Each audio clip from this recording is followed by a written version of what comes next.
मी सकाळी 7 वाजता घरातून निघतो बाहेर, बाबासाहेब पुतळ्याची सेवा करण्यासाठी 7ला येतो इथं. 7 ते 8 वाजता काम करत असतो इथं मी. वगैरे त्या बाहेर झाड आहे ते त्यांची सेवा करणे, पान तोडून स्वच्छ करून ठेवणे, व्यवस्थित कटिंग बिटिंग करणे हे आपलं काम आहे.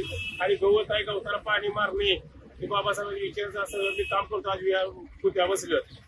गेल्या 1 दशकाहून अधिक काळापासून केशव साबळे यांच्या या दिनक्रमात खंड पडलेला नाहीये.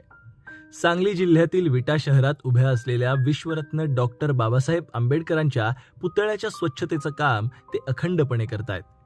या कामासोबत ते इतके एकरूप झाले आहेत की हे काम आता त्यांच्या दिनक्रमाचा भाग बनलंय. पडत नाही इथं आले शेवट सकाळचे संध्याकाळी मी 8 ते 9 वाजले तरी मी इथे येऊन काम करत असतो बाबासाहेबाचं.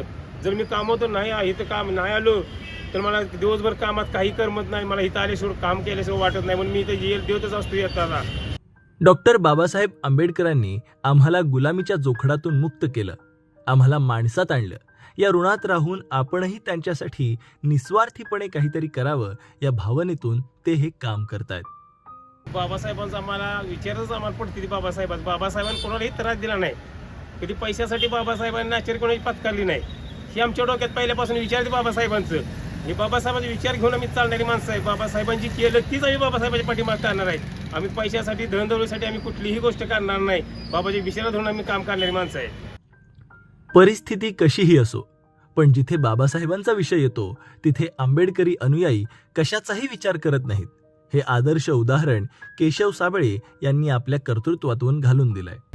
एक अशिक्षित माणूस असताना सुद्धा, अगदी ते नोकरदार नाही तरी सुद्धा रोजगाराला जाऊन सेंटरिंगचं काम करून लोकांच्या हाताखाली काम करून स्वतःचे पोटाची खळगी भरत असतात.